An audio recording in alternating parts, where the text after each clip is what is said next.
세베대의 아들 야고보와 요한이 주께 나와 여짜오되 선생님이여 무엇이든지 우리가 구하는 바를 우리에게 하여 주시기를 원하옵나이다. 여짜오되 주의 영광 중에서 우리를 하나는 주의 우편에 하나는 좌편에 앉게 하여 주옵소서.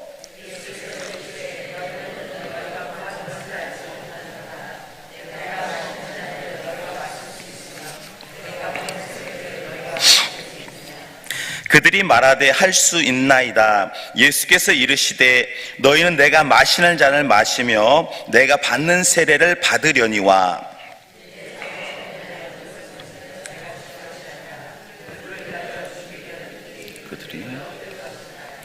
열 제자가 듣고 야고보와 요한에 대하여 화를 내거늘 불러다가 이르시되 이방인의 직분자들이 그들을 임으로 주관하고 그 고관들이 그들에게 권세를 부르니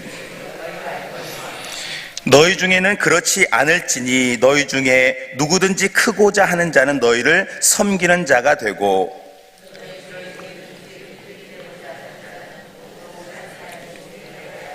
합독하겠습니다. 인자가 온 것은 섬김을 받으려 함이 아니라 도리어 섬기려 하고 자기 목숨을 사람의 대속물로 주려 함이니라. 아멘. 기도는 주님과의 교통이죠. 우리 성도가 누릴 수 있는 최고의 특권 중에 하나가 바로 이 기도입니다. 특별히 중보 기도의 힘은 정말로 힘이 세다라고 할 수 있는데요. 사랑하는 마음으로 타인을 위해서 간절히 기도할 때 하나님께서는 또 기뻐 받으시고 또 크게 위로해 주신다라는 것입니다. 이처럼 기도는 우리 그리스도인의 가장 놀라운 권세요 특권이다라고 말할 수가 있는 것이죠. 본문의 말씀을 보면 이제 예수님께 나와 자신의 소원을 말하는 제자들의 모습을 기록하고 있습니다. 그런데 그 소원의 내용, 그 구하는 내용이 무엇입니까? 주님의 영광 중에서 나는 우편에 또 내 동생은 좌편에 그렇게 앉게 해달라는 그런 청탁과 같은 기도의 내용임을 이제 보게 되어집니다. 우리 오늘 본문의 37절의 말씀, 우리 37절 우리 함께 읽어보겠습니다. 여짜오되 주의 영광 중에서 우리를 하나는 주의 우편에 하나는 좌편에 앉게 하여 주옵소서. 주의 영광 중에 우편에 앉는 것은 가장 높은 모두가 우러러보는 권세 있는 그 자리, 그 자리를 오늘 야고보와 요한이 주님 좀 미리 약속 좀 해주세요. 분명히 그날이 올 건데 주님의 바로 우편과 좌편에는 바로 나와 내 동생이 미리 좀 이렇게 약속을 해달라고 이렇게 간청을 하는 것을 보게 되어집니다. 여러분, 야고보와 요한은 본래 갈릴리에서 이렇게 물고기를 낚는 일반적인 평범한 보통의 사람들이었습니다. 그런데 어떻습니까? 예수님을 만나고 주님과 함께 하나님의 기적을 경험하고 능력을 이렇게 보게 되니까 주님이시라면 자신들의 과거 또 자질, 출신과 관계없이 가장 권세 있는 자리에 주님이시라면 높여주실 수 있다라는 그런 믿음이 왔다라는 것이죠. 이 자체만으로 얼마나 놀라운 믿음 아니겠습니까? 평범한 그 당시 아무것도 아닌 사람들이 예수님이시라면 가장 높은 자리, 우리 주님이시라면 세워줄 수 있다라고 믿는 그 믿음 자체는 참으로 귀한 믿음, 훌륭한 믿음이라고 말할 수가 있는 것입니다. 그런데 오늘 주님께서 그들의 원함처럼 높여주실 것인데 단서가 있고 잊지 말할 조건이 있죠. 무엇입니까? 바로 고난의 잔까지, 고난의 현장까지 마지막까지 함께 해야 한다라고 우리 주님께서 말씀해 주고 계십니다. 우리 오늘 본문의 38절, 우리 38절의 말씀 함께 우리 38절 읽겠습니다. 예수께서 이르시되 너희는 너희가 구하는 것을 알지 못하는도다. 내가 마시는 잔을 너희가 마실 수 있으며 내가 받는 세례를 너희가 받을 수 있느냐. 우리 예수님은 고난의 잔을 말씀을 하셨습니다. 왜냐하면 지금 주님께서 고난의 잔을 앞두고 계셨기 때문이죠. 바로 십자가에서 아버지가 하실 진노, 그 심판을 예수님이 대신해서 받으셔야 했기 때문에 그 고난의 잔을 말씀해 주셨습니다. 또 세례를 말씀하셨는데요. 세례는 무엇입니까? 지금은 약식으로 하지만 그 당시에는 완전히 물속에 잠기는 죽음, 또 순종, 이런 것을 표현하는 단어이죠. 그러므로 하나님이 주시는 권세, 지위, 그런 높은 자리를 얻으려면 주님과 함께 고난에도 동참하고 또 주님처럼 고난의 잔을 마셔야 그런 권세와 능력을 얻게 된다라고 말씀하고 있는 것입니다. 이제 성경을 보게 되면 예수님이 답을 안 해주시거나 또 모른다라고 말한 그런 구절들이 있죠. 첫째로는 주님이 다시 오실 날은 아무도 이렇게 모른다. 아버지만 아신다. 그러니까 너희들 궁금해할 거 없다라고 이렇게 말씀을 하셨고요.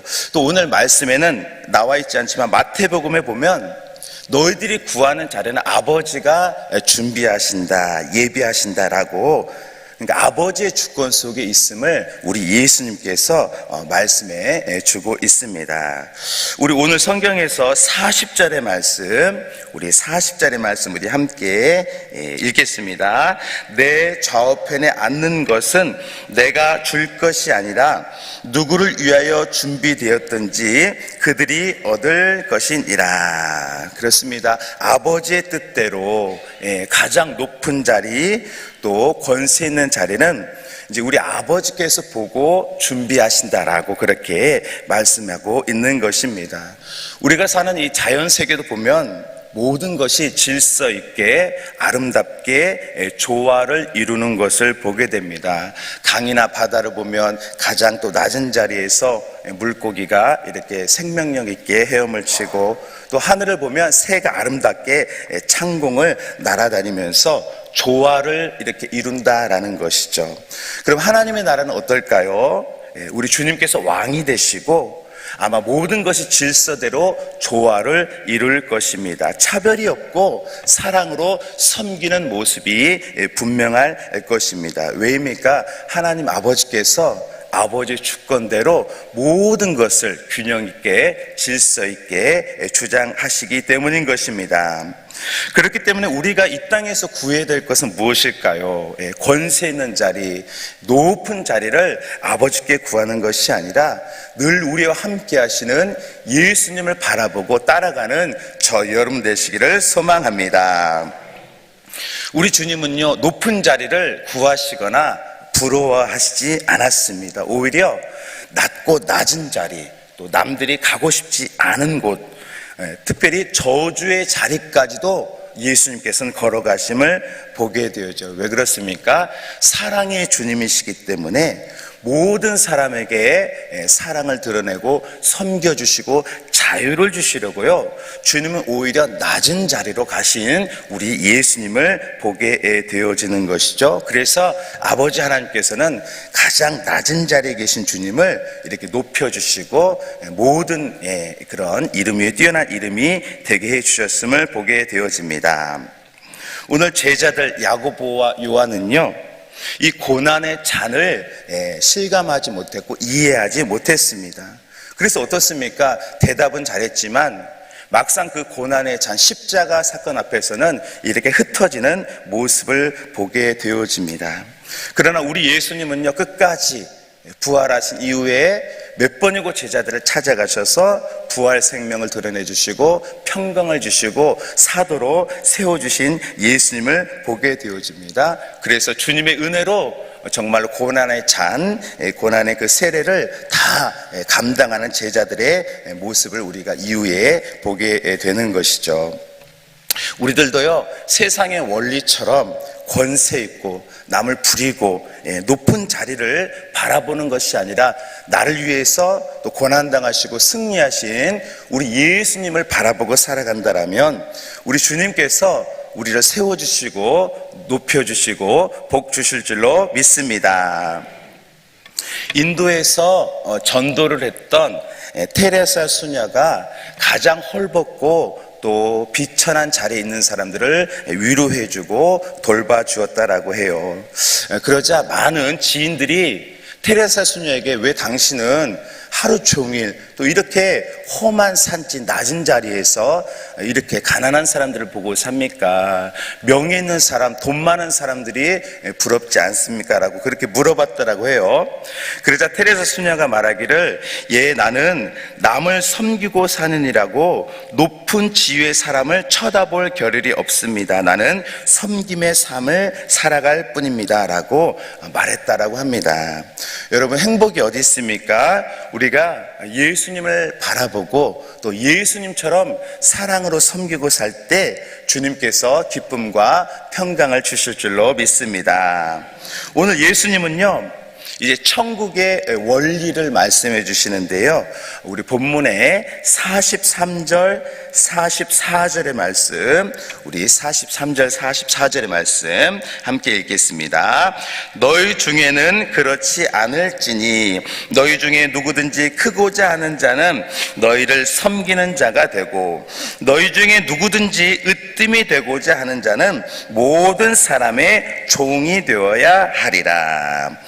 천국은 어떤 곳입니까? 낮은 자가 주님의 은혜로 높임을 받는 곳입니다. 또 종의 모습으로 섬기는 것이 가장 칭찬받는 그런 모습입니다. 우리들은 어떻게 섬기고 있습니까? 어떤 분들은 기도로, 또 어떤 분들은 또 권면으로, 또 찬송으로 다양하게 하나님의 은사를 주셔서 섬기게 해 주셨습니다. 내가 높아지고 남을 이렇게 낮추는 것이 아니라 우리 예수님을 바라보고 그렇게 섬기며 살아갈 때 아버지 하나님께서는 변하지 않는 은혜와 능력으로 축복해 주신다라고 말씀해 주고 있는 것입니다. 우리 예수님은 어떠십니까? 가장 천하고 낮은 그 구유에서 나셨습니다. 모든 사람들이 절기와 축제로 정신이 없을 때, 로마의 압자속에 탄식하고 있을 때 예수님은 가장 천한 낮은 말 구유에 나셨습니다.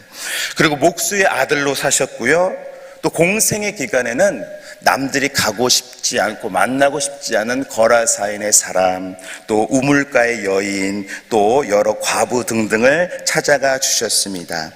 그리고 갈릴리의 어부들을 제자로 세워주시고 부활의 능력을 허락해 주셨습니다. 또 마지막으로 험한 십자가까지 이루시며 사명을 완성하셨습니다. 모두가 가지 않은 길, 또 인간이라면 가기 싫은 길을 예수님께서 섬김과 사랑으로 그렇게 앞서서 가신 주님을 보게 되는 것이죠. 그래서 아버지 하나님께서는 빌립보서에 보면 모든 무릎, 하늘과 땅 아래의 모든 무릎이 예수 그리스도이라며 무릎 꿇도록 아버지께서 예수님을 높여주셨다라고 말씀하고 있는 것입니다. 그 예수님은요, 지금도 우리를 또 섬겨주십니다. 보이지 않지만 또 성령으로 우리를 인쳐주시고 함께 하시고 고난의 현장도 넘어가게 하십니다. 또 시편의 말씀처럼 믿는 자의 자녀가 굶지 않게 하시고 백발이 될 때까지 우리를 실어 버리지 않는다라고 이렇게 성경에 약속해 주고 있습니다. 우리를 아버지처럼 또 어머니처럼 돌아봐 주시는 그 예수님을 우리가 항상 잊지 않고, 혹 우리가 낮은 자리 또 험한 곳에 있을지라도 섬김의 자리로 승리하는 우리 모두가 되기를 소망합니다. 오늘 이제 결론의 말씀, 우리 마지막 45절 우리 함께 결론의 말씀 읽겠습니다. 인자가 온 것은 섬김을 받으려 함이 아니라 도리어 섬기려 하고 자기 목숨을 많은 사람의 대속물로 주려 함이니라. 우리 예수님의 섬김의 끝을 보여주셨습니다. 말로만 섬긴 것이 아니라 생명값을 지불해 주셨습니다. 모든 사람, 특별히 신자를 위해서 우리의 죄를 담당하시고 부활해 주셨습니다. 그래서 우리가 부활 생명으로 살 수 있도록 섬겨주신 것입니다. 우리들이 자녀가 된 것도 나의 노력이 아니죠. 예수님의 이 섬김이 있었기 때문에 우리들은 구할 수 있는 기도의 특권도 얻고 권세, 자녀의 권세도 얻게 되어졌습니다. 그럼 우리들이 이 땅을 살아갈 때 무엇을 기도하고 구해야 될까요? 고난받는 자리, 또 섬김의 자리, 때로는 어려울지라도 중보하며 나아갈 때 우리 주님께서 복 주시고 크다 일컬어 주실 줄로 믿습니다. 오늘 말씀을 정리하겠습니다. 하나님 나라에서 큰 자는 섬기는 자라고 말씀하십니다. 우리 예수님은요, 십자가로 섬김을 보여주셨습니다. 그리고 지금도 우리를 섬겨주십니다. 우리가 세상의 권세 또 명예만을 따라가는 것이 아니라 높음의 자리에 가든 낮은 자리에 가든 예수님 안에서 예수님처럼 섬김에 나아갈 때 아버지 하나님은 여전히 복 주시고 손잡아 주실 줄로 믿습니다. 종의 모습으로 오신 예수님만 바라보면서 또 하늘의 기쁨과 평강을 누리고 승리하시는 저희 여러분들 우리 모두가 되어지기를 소망합니다. 아멘. 기도하겠습니다.